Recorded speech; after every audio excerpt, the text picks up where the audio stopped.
Assalamualaikum warahmatullahi wabarakatuh. Teman-teman, kembali lagi di channel YouTube saya, Khairun Imam. Gimana nih kabar kalian? Semoga kita semua selalu diberi kesehatan, kemudahan, dan juga limpahan rezeki dari Yang Maha Kuasa, teman-teman ya.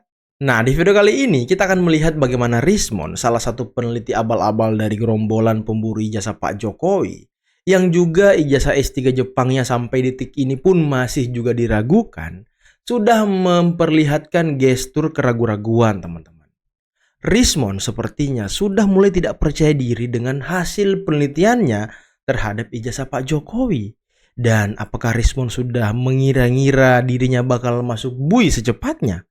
Karena informasi dari Joshua Sinambela bahwa Polda Metro ini memeriksa kurang lebih 4 atau 5 pakar ahli digital forensik untuk menguji penelitian yang dilakukan oleh Rismond dan juga Roy Suryo. Dan ya setelah ahli-ahli ini diperiksa nanti bakal ada penetapan tersangka, teman-teman. Ya kalau menurut Bang Joshua sih kurang lebih kalau nggak Jumat ini minggu depan, teman-teman. Dan selain itu saya juga punya video di mana Rizal Fadila sepertinya sedang berusaha untuk memprovokasi umat muslim agar mau turun ke jalan membawa isu adili Jokowi dan mengusulkan Gibran. Ya, tidak tanggung-tanggung, teman-teman.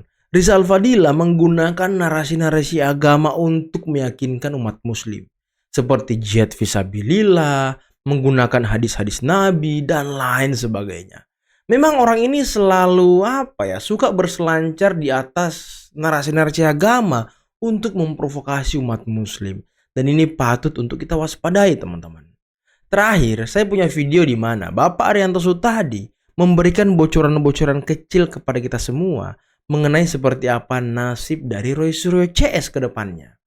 Entah itu di pengadilan, entah itu buku Jokowi white papernya, entah itu kegigihannya mempertahankan kebodohannya, dan lain sebagainya. Tapi sebelum kita mulai videonya, jangan lupa like, subscribe, dan share. Dan tanpa perlu berlama-lama lagi, mari kita mulai videonya berikut ini. Kalau mau saintifik, mau diakui kredibilitasnya begitu. Orang capek-capek susah payah menuliskan buku, kemudian ada referensi kok didelegitimasi hanya dengan podcast. Lalu podcast tadi dirujuk menjadi sebuah pernyataan publik. Lalu pernyataan publik itu dijadikan penguat seolah-olah ini sudah benar polisi melakukan tindakan. Jadi mau bagaimana? Benar. Harusnya semua kalau kita bicara muaranya itu proses penyelidikan ya semuanya lewat proses yang ada. Yang kedua kalau itu muaranya opini, nah ini sayang menurut saya. Kasihan kenapa UGM harus sibuk membangun opini untuk melindungi ijazah saudara Joko Widodo. Sudah bagus UGM sebelumnya tidak bertindak apapun kalau memang dia tidak mau bertindak. Tetapi kalau mau bertindak ya fair, harus sesuai dengan apa yang ada dan dibuka gitu loh. Jadi orang nggak berpraduga gitu. Akhirnya kan apa yang dilakukan UGM itu kurang lebih mengadopsi apa yang dilakukan oleh saudara Joko Widodo. Berstatement tapi tidak pernah mau menunjukkan bukti. Sama juga Jokowi, berstatement tapi tidak mau menunjukkan bukti. Dalilnya nanti di pengadilan. UGM dalilnya kalau ada otoritas. Ya sama-sama podo wae. Inilah yang menyebabkan kasus ini akan lama berlarut-larut dan ini akan berpotensi membelah ya keutuhan bangsa kita. Sabar Kompel. Ini sudah pemeriksaan saksi ahli nih, BAP ahli nih. Sabar, minggu depan kau kaget nanti ada pengumuman tersangka ya kan. Yang meyakini palsu sudah sangat besar sekali. Justru sekarang adalah Joko Widodo harus membuktikan ijazahnya asli. Dan itu tidak akan bisa dia buktikan. Dan soal kebohongan-kebohongan yang lain, kita bongkar semua pasca ijazah palsu ini. Para kiai, para santri umat Islam, yakini upaya ini adalah dakwah amar ma'ruf nahi mungkar. Yakini bahwa ini adalah jihad fisabilillah. Ngeri kali loh. Perjuangan yang tinggi di sisi Allah Subhanahu wa taala. Janganlah menjadi setan omon-omon atau asyaiton anatik.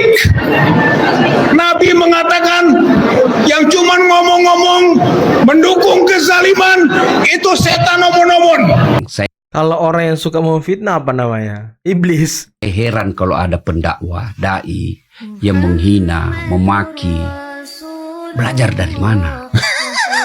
Karena Rasulullah itu tidak pernah menghina orang. Bener juga. Belajar dari gurunya dong. Kan Ya, kata Anda, gurunya belajar dari mana? gurunya lah. Ya, itu pasti terputus dengan Rasul. Karena Rasulullah tidak pernah Wah, menghina. ini menarik nih. Pasti terputus dengan Rasul.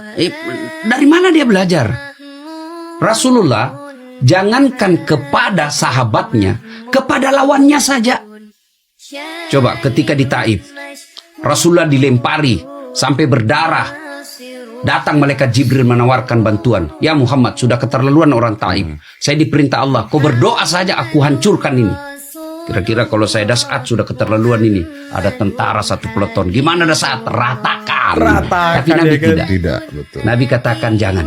Kalau Allah ingin mendengar doaku, saya mau berdoa. Berikan mereka hidayah. Mereka perlakukan saya seperti ini karena dia tidak tahu apa yang aku bawa untuk mereka. Ya. Nah ini Rismon kemarin minta di SP3 gitu kan. Ya. Sebenarnya dia udah ketakutan karena ini kan jalan terus nih. Ketar-ketir. Ketika ini jalan terus dia tersangka langsung ditahan. Ya. Oke. 20 hari minimal baru persidangan kalau misalnya P21 ya nanti oleh kejaksaan. Nah artinya apa?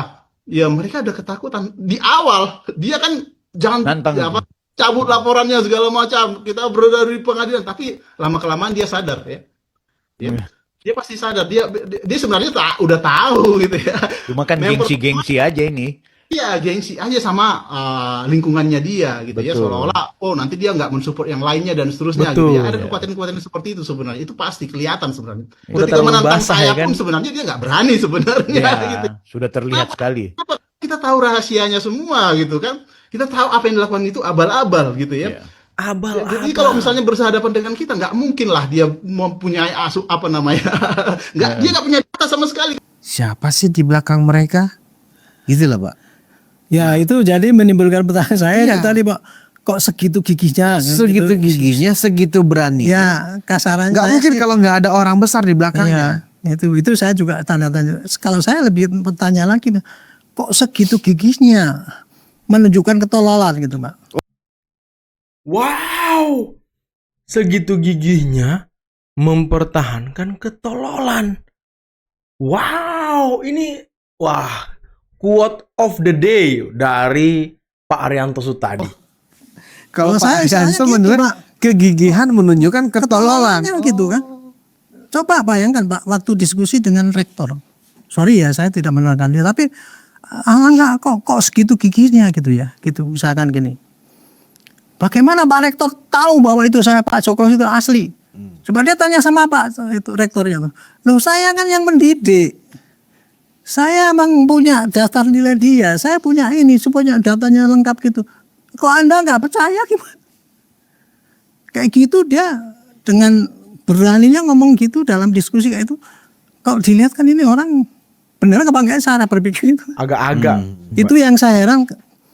Selama ini tadinya saya pikir dia pura-pura, tapi ternyata sampai terakhir ini yakin bahwa kebenarannya itu ini penelitian murni, nggak boleh dibantahkan kayak gitu. Iya.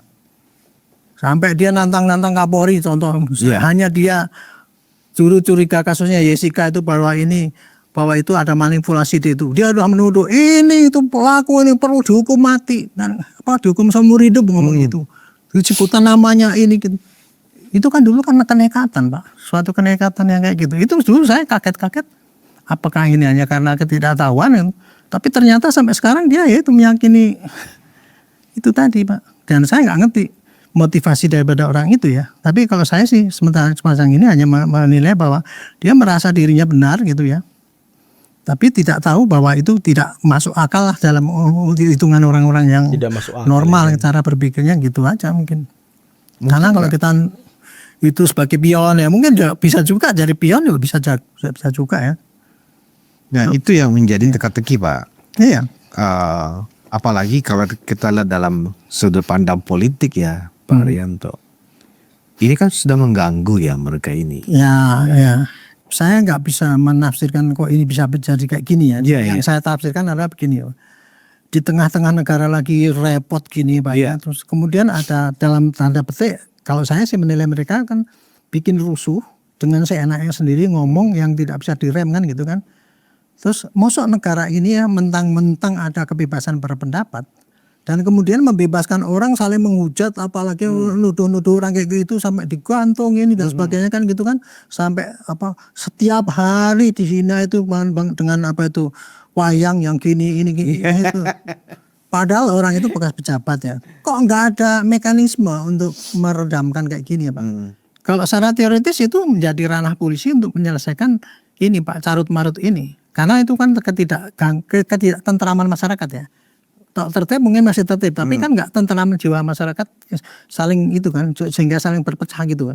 Ini harus ada lembaga yang bisa ngerem ini, itu adalah polisi. Nah sekarang ini untuk ngerem itu adalah yang membawa ini ke pengadilan Pak. Cuman sayangnya penyidik ini sekarang ya bisa dikatakan ragu karena lama, terlalu ingin perfect itu sehingga jadi lama. Saya udah mendorong-dorong terus ini makin lama makin panjang orang itu jadi bersengketa di lapangan itu gitu. Jadi ini ya di tengah carut marut itu kalau sampai ini tadi kalau kemudian kenapa Pak Prabowo nggak turun tangan? Yang membesarkan kan mereka, Pak Prabowo tolong turun tangan. Kan yang membesar-besarkan bahwa ini jadi rame itu kan mereka sendiri. Tapi di sisi lain mereka nggak mau dituduh begini. Ini loh gara-gara dia menuduh ijazah palsu Pak. Akhirnya kan terjadi perpecahan di lapangan. Iya. Dia mengacu pada MK. Perpecahan kalau cuma di medsos Nggak akan jadi masalah. nggak akan tapi mereka sendiri kan sudah ngomong Pak ini. Itu Bu Tifa ngomong ini Pak nanti akan terjadi perpecahan di lapangan ini loh Pak. Mereka sendiri yang ngomong bahwa itu sudah ada dampaknya di lapangan kan. Itu jadi ambigius mereka itu ya cara jadi menuduh orang itu padahal dia sendiri yang berbuat itu lebih daripada yang dituduhkan itu gitu Pak. Jadi sementara mereka mengatakan ini kan cuman kebebasan berbicara. Tapi gara-gara kebebasan berbicara itu kan menimbulkan perpecahan Pak. Perpecahan itu bukannya di medsos, di lapangan. Nah mereka sendiri mengatakan bahaya ini gitu kan. Itu jadi apa? Dia mengkriminalisasi Pak Jokowi dengan menuduh secara itu kan kriminalisasi itu Pak. Sudah Bapak ijazah palsu itu sudah kriminalisasi Pak, menuduh tanpa ada Jadi yang sebenarnya terkriminalisasi sebenarnya Pak Jokowi. Pak Jokowi kalau saya ya bukan saya bela tapi dia dengan menuduh Pak Jokowi ijazah palsu dan kalau menuduhnya cuma satu aja laporan sih itu saya anggap tidak mengkriminalisasi tapi dia udah ngomong-ngomong di mana-mana Pak. Ini palsu gantung Jokowi, itu kan namanya mengkriminalisasi. Sementara begitu Pak Jokowi karena sudah tersesak gitu, sudah sangat dihinakan, lapor. Masa ngomong Bapak sebagai kepala negara, kok kita tuh peneliti dikriminalisasi itu, kan gila itu Pak fitnahnya itu. Tapi kok kepala negara kita atau presiden? Ya, tapi intinya ya jawabannya dia itu masih seputaran asumsi-asumsi dia itu. Jadi di sana ya kita bisa patahkan semua intinya gitu ya bahwa bagaimana penelitian itu apakah memang seperti itu kira-kira seperti itu pertanyaannya sama teman-teman penyidik gitu ya. Jadi itu nanti kita bantu secara teknikal ya istilah-istilah itu semuanya kita jelaskan dengan bahasa yang lebih mudah dipahami oleh nanti di pengadilan otomatis oleh mahkamah ya majelis dan lain-lainnya. Jadi tetap jalan gitu ya, nggak ada. Memang agak lambat, kenapa? Karena ya memang ada peristiwa besar kemarin, ada demo gitu ya, dan ada itu anarkis dan otomatis ya banyak resource dari teman-teman di Polda Metro Jaya mengarahkan untuk menyelesaikan itu, menangkap orang-orang yang melakukan anarkis segala macam, meneliti juga hubungannya dengan siapa sih aktornya segala macam gitu kan. Nah itu kita maklumi lah gitu ya. Tetapi yang pasti ini tetap jalan ya. Mudah-mudahan minggu depan mungkin saya kalau saya prediksi saya minggu depan itu sudah ada penetapan tersangka ketika semua ahli sudah mengumpulkan semua BAP ahlinya. Nah itulah tadi teman-teman beberapa video yang bisa kita simak pada kesempatan kali ini dan waduh Ahmad Kosinudin sepertinya mulai terdesak, mulai pusing seperti apa cara dia melawan kesaksian dari UGM dan melawan kesaksian-kesaksian dari teman-teman Pak Jokowi nantinya mungkin ketika menjadi saksi, kesaksian-kesaksian orang yang pernah bertatap muka, pernah bersinggungan dengan Pak Jokowi di UGM, di KKN, dan lain sebagainya. Ini sulit untuk dibantah oleh mereka. Makanya kan ya Kosinudin berusaha untuk mendiskreditkan UGM. Dibilanglah itu opini belaka. Padahal ya, si Mikel Sinaga yang dari Sentana itu, di video saya sebelumnya, dia sudah membocorkan informasi bahwa Polda Metro sudah menyita ratusan dokumen dari UGM mengenai Pak Jokowi. Entah itu rekam perkuliahan Pak Jokowi, foto-foto, dokumen-dokumen, ketika Pak Jokowi di Mapala, ketika Pak Jokowi mungkin KKN dan lain sebagainya. Ya, mengenai tanda tangan, mengenai transkrip nilai. Nah, ini sudah disita semua, teman-teman. Dan ya, sepertinya sih mereka akan game over ya. Dan sebentar lagi mereka akan hidup dalam ruangan 2x3 bersama dengan tikus-tikus. Ya, itu kan kata Egy Sujana beberapa bulan lalu kan, ketika dia ngobrol-ngobrol berbincang-bincang dengan Roy Suryo, dengan Rismon, Tifa. Tapi Tifa katanya sih ya nggak takut dibui, dia mau merasakan hidup dibui. Karena dia melihat ya Roy Suryo enak-enak aja gitu ya kan, habis dibui. Jadi ya Tifa juga pengen merasakan nih teman-teman. Kita doakan semoga segera. Dan informasi tadi dari Bang Joshua Sinambela, minggu ini fokus pemeriksaan saksi ahli. Termasuk Bang Joshua Sinambela juga diperiksa sebagai saksi ahli untuk Polda Metro dengan membantah penelitian abal-abal dari Rismon dan juga Roy Suryo. Dan kita dengarkan tadi teman-teman, ada 4 atau 5 pakar digital forensik yang diperiksa. Banyak banget gitu. Ini tujuannya ya untuk men-challenge isi buku Jokowi White Paper. Nah, itulah mungkinnya kasarnya, karena kan BAP dia mungkin ya paling terkait isi buku itu. Karena kan selalu kita dengarkan katanya Rismon mau membeberkan bukti-bukti termasuk buku itu di depan penyidik. Dia kan mau membongkar seperti apa penelitian-penelitian yang dilakukan. Padahal ya pakar digital forensik yang asli itu ada SOP-nya, nggak sembarang orang melakukan penelitian.